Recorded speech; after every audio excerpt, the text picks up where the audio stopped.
Hey, yo. Hey everyone, Andrew here, bringing you another video review, and today we're going to be doing my comic load for the week. Unfortunately, this isn't the whole comic load. I didn't get to read Green Arrow, Harley Quinn, Weapon X, The Curse of Brimstone, a couple other stragglers. Sorry about that, but it was a big weekend. It's a busy week too. A lot of stuff went on this weekend. That's why this video is just a little later than what it usually is. So I'm sorry about that. Good news is, a little update, I got all the normal trades that I need to do my Batman timeline video, which I'll be posting over to Patreon. It's going to be a multi-part video. Part 1 is going to talk about a lot of lore and talking about a lot of what is canon, what is not canon, the definition of what is canon, definition of continuity, the definition of reboot, retcons, revamps, all that fun stuff. It'll be a great early guide for anyone that wants to understand not just Batman continuity, but comic continuity in general, and then we'll talk about the timeline itself. And speaking of Patreon, of course, thank you to all our backers out there. My $5 backers in particular, Sammy Coppola of the Bat Brand, Paul, the Gay Comic Book Geek, and finally, Connor of OKayFabe. I appreciate it. You guys, what you give me every month, it helped get this ball rolling. So the only thing I'm missing is just Batman Eternal and Batman Robin Eternal, which are event comics. I don't know if I'll add it to the timeline or not. Probably should. I'll probably get a lot of mad people if I don't, but we'll see where we go from there.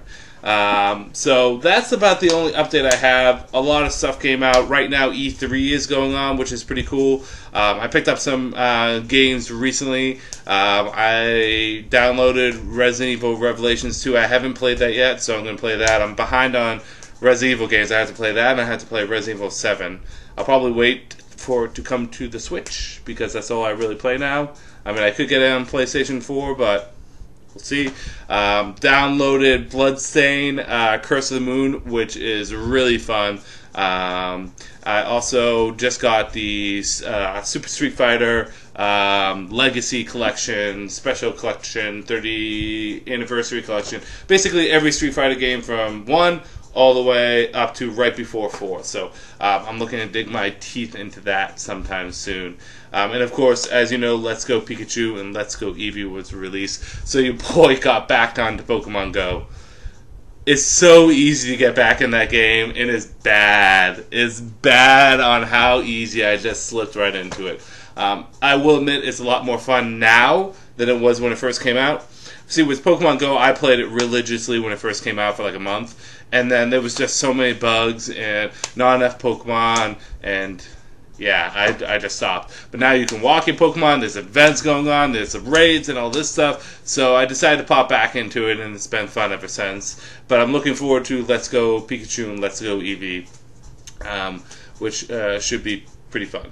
But we're not here to talk about Eevee or Pikachu or any other Pokemon. I wish we were, because I love Pokemon, but I also love comics, and we're here to talk about comics. And we're going to start where we always start, with a little bit of Batman in our life, and that is Batman issue number 48. And I got the variant cover here, and if you guys follow me on Instagram, as you know, I've been putting up all the variant covers for issue number 50. They look amazing. There's some out there that are just absolutely gorgeous. I'm going to have to pick up multiple copies of issue 50 just to get those covers. I guess issue number 48 and 49 are going to deal with the Joker more than anything. This is the best man story. Although we do know who Batman's best man is. It's revealed a little bit later. I'll talk about that later. Joker wants to be Batman's best man. He knows he's getting married. And he goes to a church and he starts killing a bunch of people, gets Batman attention, and then chaos ensues. And that's about it to the actual story. Good, bad, whether or not you should get it. Art is gorgeous in this, and the Joker is creepy as all hell, which is great. And the suspense of the ending was nice. Bad is not much happens in this. What happens in this could have happened in 2 panels. Not 2 panels, 2 pages. And there could have been a lot more added to this. I have a strong feeling that they're getting the Joker out of the way in the next 2 issues, so that issue 50 is just straight the wedding, which is what I prefer. I want this wedding to go off without a hitch. I don't want Joker to come in and try to do anything a little saucy. But yeah, this was a good issue. Not as good as Batman leading up to this, but still pretty good. And again, the Joker in this is just creepy and crazy and silly as kooky as. The only thing is Batman kneels down and prays with Joker, which just doesn't make sense.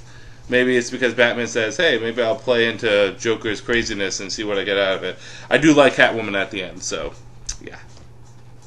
Next is Batman Prelude to the Wedding, Hush versus Nightwing, Part 2. So this is Part 2 to the Prelude to the Wedding. And this is seeing the bachelor party for Bruce, well, I was going to say for Bruce and Selena, but it's really just Bruce. She had her bachelorette party. This clears up a couple things real quickly before I go into it. One, it clears up how Batman and Catwoman are going to be married.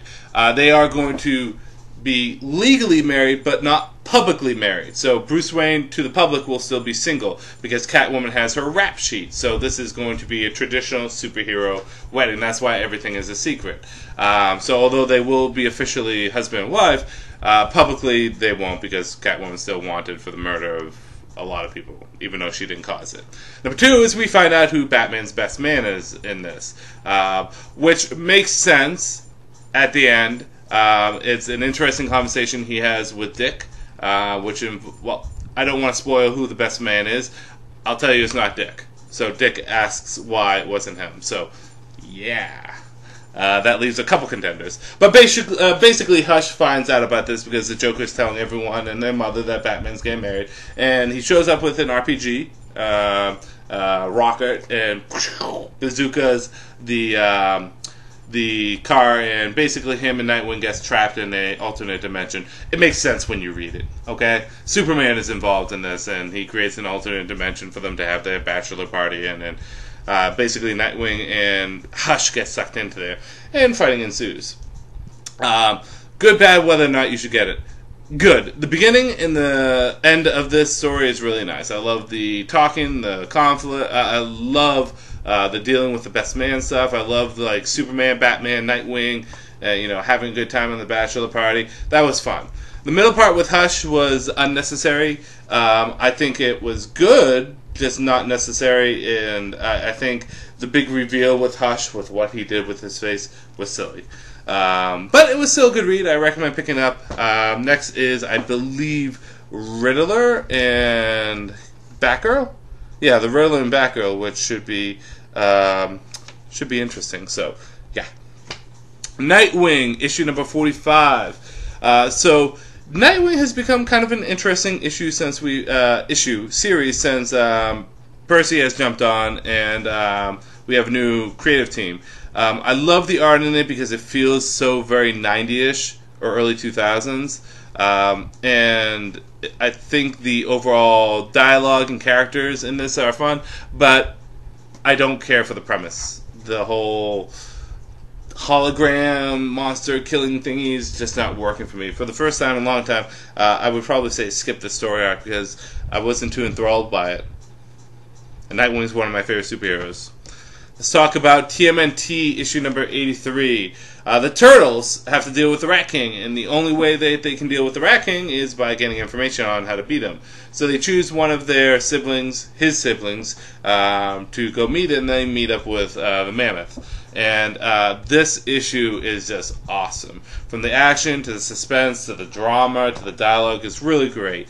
And although it doesn't go quite where the Turtles want it to go, Leo picks up on something that will help them face the Rat King. So the only parts of this I didn't care about is I really don't care about the Stockman April stuff. Just not really doing much for me. But between the awesome art and the great dialogue and the overall great feel of this comic, TMNT, 83 issues into it and it's still going strong. Longest lasting Turtles series. So much love has been put into this, so it was really fun. We talk about Batman's wedding, but let's talk about the XMen Wedding, which is of Kitty Pryde and Colossus. This issue, Colossus, the legacy virus is being taken from his body. There's a rescue mission, and basically they try to get Colossus back. That's the gist of the issue. This, again, is leading up to the actual wedding itself. Not as invested in this because A, it's not Batman, and Batman is my favorite superhero. So obviously I'm a little bit more invested, and that's fanboyism right there. But in saying that, I still like the fact that Kitty and Colossus are going to get married, and I think there should be there's a lot of drama behind it. The only thing I don't like is not all the X-Men are there or are involved, probably because a couple of them are dead. I mean, Cyclops is dead. Wolverine's coming back, but he doesn't give a fuck. I mean, he's busy doing other stuff. Like, one of the things I liked about the '90s with the wedding with Cyclops and Jean, and even like weddings now. Is like the whole cast is there for the X-Men family. But hey, it's neither here nor there. I guess a Wolverine is technically there with Weapon X, but it's a fun issue. Really some good moments in it. I would say of the two X-Men titles, it's the weaker of the two for what's going on, because I'm going to be talking about XMen Red. I think this was better of the issues, but it was still fun. I think XMen Gold has been a consistently good series. And it's talking about XMen Red.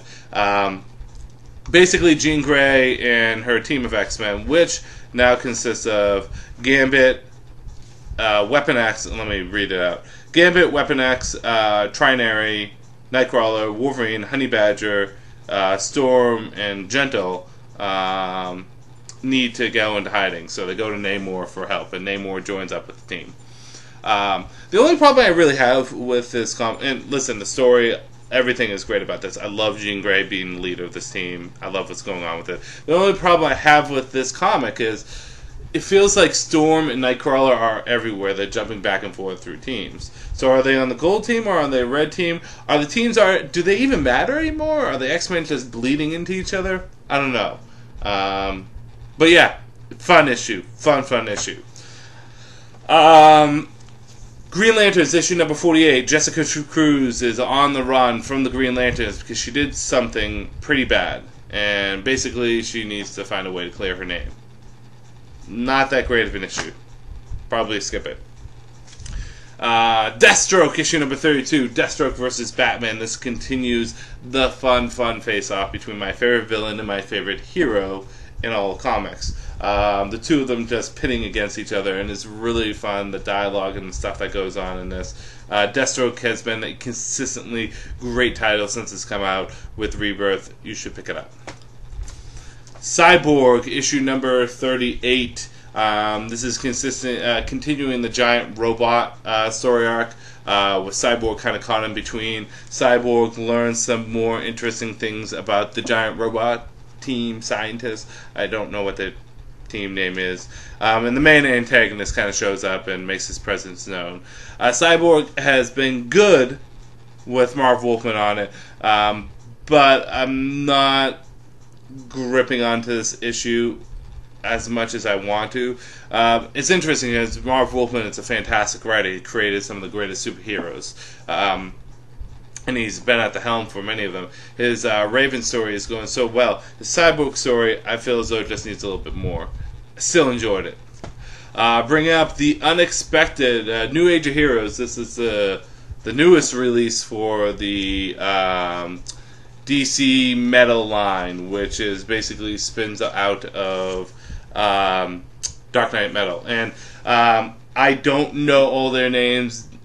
Nero, I think. Viking Judge, forget his name. Firebrand? I think it's Firebrand. Yeah, Firebrand. More than I know of the Immortal Man. This issue had a lot of pop, a lot of action to it, and I really do like the characters, except for Justin Bieber right here. His hair is always over his face. I like the concept of him. It's just that hair bothers the hell out of me. I like how this team is also smaller, so it's easier to get to know the characters. And it starts off with a bang, and I think it's actually a really, really good comic.